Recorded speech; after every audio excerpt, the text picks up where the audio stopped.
Hello Technolovers, saat menghadapi peringatan milad ke-60 Partai Golkar, Presiden Prabowo Subianto mengingatkan para kepala daerah yang baru terpilih untuk tidak mengkhianati rakyat dengan melakukan korupsi. Prabowo menegaskan bahwa ia tidak akan segan-segan untuk turun tangan langsung menindak mereka yang mengkhianati rakyat. Peringatan Prabowo sepertinya bukan hanya gertakan belaka. Beberapa bulan sebelum dirinya dilantik, media sosial ramai memberitakan bahwa sejumlah desa mendadak melakukan perbaikan jalan dan infrastruktur desa lainnya. Konon, hal tersebut dilakukan karena khawatir akan terjerat dalam sidak yang berujung pada pidana korupsi. Sayangnya, jika menilik ke belakang selama era Presiden Jokowi yang fokus pada pembangunan infrastruktur, sejumlah proyek infrastruktur daerah dibangun secara asal-asalan demi meraih keuntungan pribadi, yang pada akhirnya mengarah pada tindak pidana korupsi. Proyek irigasi Selopuro. Warga Dusun Jajar Desa Selopuro, Kecamatan Selopuro, Blitar, Jawa Timur, mendapati bahwa saluran irigasi untuk pengairan sawah-sawah mereka diduga dikerjakan dengan salah bestek dan asal-asalan. Dalam sebuah video yang sempat viral pada tahun 2020, terlihat seorang warga dengan mudah mengangkat batu dari dinding irigasi yang bagian dalamnya kosong. Dalam video lainnya, seorang pria juga mendapati dinding saluran irigasi yang terlihat rapuh dan hancur saat diremukan dengan tangan. Akibatnya, saat Komisi 3 DPRD Kabupaten Blitar melakukan sidak, terungkap bahwa proyek bernilai Rp671 juta tersebut dikerjakan dengan ceroboh, terutama terkait dengan skala adonan semen yang terlalu sedikit dibandingkan pasirnya. Karena pekerjaan yang dianggap menyalahi bestek, Komisi 3 DPRD Kabupaten Blitar langsung memberikan rekomendasi kepada Dinas PUPR untuk melakukan pembongkaran saluran irigasi yang tidak sesuai tersebut. Proyek Aspal Muara Enim. Dalam sebuah video yang beredar pada tahun 2020, seorang anggota DPRD Muara Enim tampak kesal melihat pembangunan aspal yang dikerjakan dengan kualitas buruk. Dengan tangannya, ia bahkan dapat mencungkil dan meremukan aspal tersebut. Aspal itu dengan mudah terburai sehingga terlihat cor beton di bawahnya. Mendapat kondisi tersebut, sang senator merasa geram. Pasalnya, proyek pengaspalan overlay ruas Jalan Pulau Panggung yang menghubungkan Talang Barisan, Desa Babatan, Kecamatan Semende Darat Laut tersebut dikerjakan dengan asal-asalan, meskipun anggaran pengadaan aspal mencapai Rp5,8 miliar. Proyek jalan yang dikerjakan dengan ceroboh itu juga dibocorkan oleh masyarakat setempat yang mengungkapkan bahwa sebelum pengaspalan, badan jalan tidak dibersihkan terlebih dahulu. Karena proyek yang dikerjakan tidak sesuai ekspektasi, sang senator meminta pihak Pemda untuk tidak membayar pihak kontraktor sampai mereka melakukan perbaikan aspal sesuai dengan spesifikasi yang disepakati. Jalan Setapak Muratara. Saat melakukan sidak, Bupati Musirawas Utara atau Muratara, Sumatera Selatan, Devi Suhartoni pada 2019 lalu mendapati kondisi jalan setapak yang sudah tidak layak di Desa Binakarya, Kecamatan Karangdapo. Devi pun merasa sangat kecewa karena proyek jalan setapak sepanjang 150 meter dengan lebar 2 meter tersebut sudah rusak, padahal belum genap sebulan rampung dikerjakan. Proyek yang menelan anggaran lebih dari Rp198 juta ini ternyata dikerjakan secara asal-asalan oleh pihak pemborong. Untuk membuktikan bahwa jalan tersebut dibangun tidak sesuai standar, Devi mengambil sebatang kayu lalu mengecek konstruksi bangunan jalan. Terlihat semen jalan dengan sangat mudah hancur dan terurai ketika ditusuk dengan kayu karena konstruksi bangunannya keropos.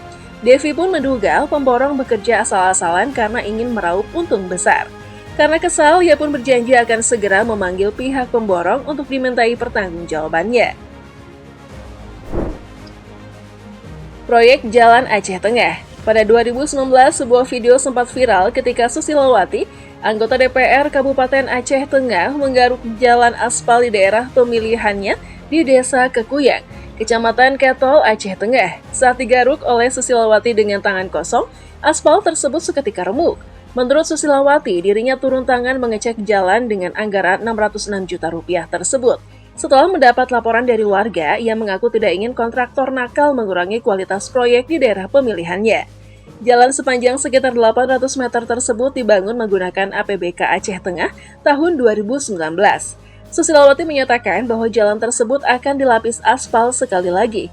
Rupanya, sidak Susilawati tidak sia-sia. Sehari setelah dirinya melakukan sidak, pihak kontraktor mulai memperbaiki jalan dan melapisi kembali. Ia pun mewanti-wanti agar jalan tersebut dibangun dengan kualitas yang sesuai anggaran.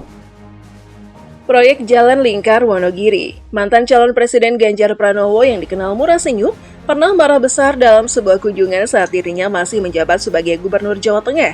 Kegeraman itu terjadi saat dirinya meninjau salah satu ruas jalan lingkar yang menghubungkan Kecamatan Kota Wonogiri sampai Kecamatan Selogiri, Kabupaten Wonogiri pada 2015. Dalam inspeksinya, Ganjar menemukan bahwa salah satu cor-coran ruas jalan tidak dilengkapi dengan kerangka atau sepatu besi penyangga pengecoran jalan. Mendapati hal tersebut, politisi PDI Perjuangan ini langsung meminta 3 orang bekerja proyek untuk mengecek ulang dan membongkar konstruksi jalan yang tidak sesuai.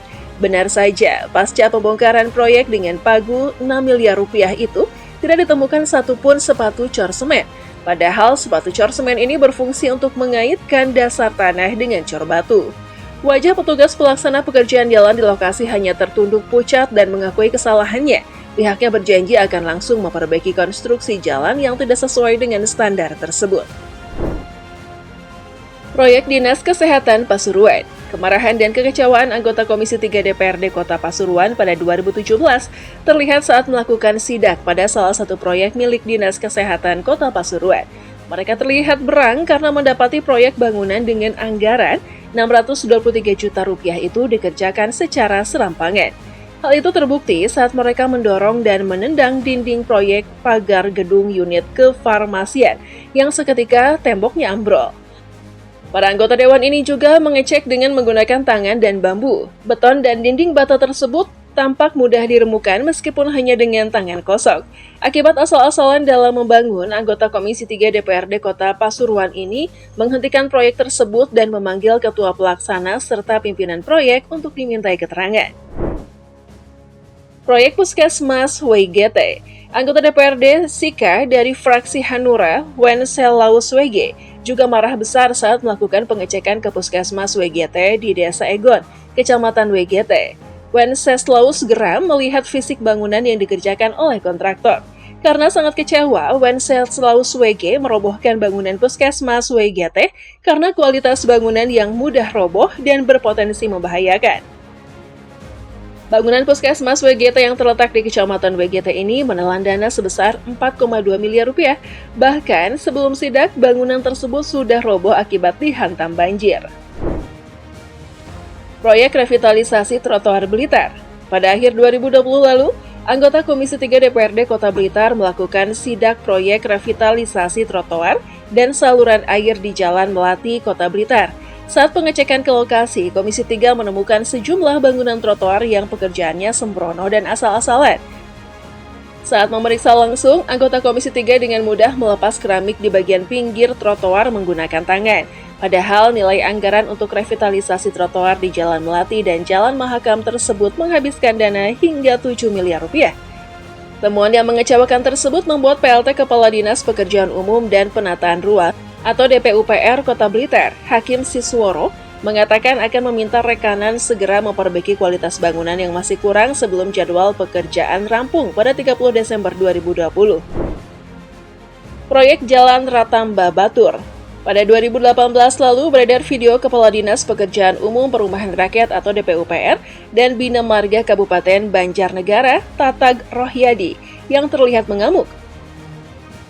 Video yang viral tersebut terjadi saat Tatag melakukan pengecekan proyek di ruas jalan Ratamba Batur. Video tersebut menunjukkan Tatag sedang membongkar salah satu tanggul talud yang tengah dikerjakan oleh kontraktor rekanan yang diduga menyalahi aturan dan merugikan daerah. Ia tampak berteriak dan memarahi kontraktor proyek Jalan Ratamba Batur yang mendapati bangunan yang harusnya berisi beton malah bermuatan batu. Ia pun meminta agar pemborong proyek jalan tersebut segera menghadap dirinya. Tatag pun mendesak agar kontraktor rekanan pada proyek tersebut, CV Tridaya bersama, untuk membongkar konstruksi buruk tersebut dan menggantinya dengan konstruksi beton yang kuat. Kontraktor lelah diperas Syah Bandar. Jika sebelumnya kontraktor menjadi sasaran kemarahan karena proyek pembangunan yang asal-asalan, kali ini justru terjadi sebaliknya. Dalam sebuah video yang beredar pada 2014 silam, tampak seorang kontraktor dari PT Buana Lestari bernama Iskandar menerobos masuk ke dalam ruangan Kepala Kantor Kesyah Bandaran dan Otoritas Pelabuhan Melaboh, Yuliardi Rianto. Iskandar terlihat melemparkan gepokan uang senilai 10 juta rupiah di hadapan Yuliardi. Setelah melemparkan lembaran uang merah, sang kontraktor tampak menunjukkan Yuliardi seraya bersumpah serapah. Atas aksi tersebut, Yuliardi Rianto mengaku kaget didatangi seorang kontraktor yang menghamburkan uang di depannya. Dia mengaku tidak tahu latar belakang peristiwa itu, namun Iskandar yang sehari-hari melakukan bongkar muat batu bara di Pelabuhan Melaboh ini mengaku aksi tersebut dilakukan karena merasa sudah tidak tahan lagi diperas oleh pihak Syah Bandar. Ia mengaku secara rutin harus menyetor uang pelicin senilai 10 juta rupiah agar bisa terus beroperasi di pelabuhan. Dengan pemerintahan baru yang lebih tegas dan berwibawa, semoga saja kasus proyek yang dikerjakan asal-asalan demi keuntungan pribadi tidak terjadi lagi di era Presiden Prabowo.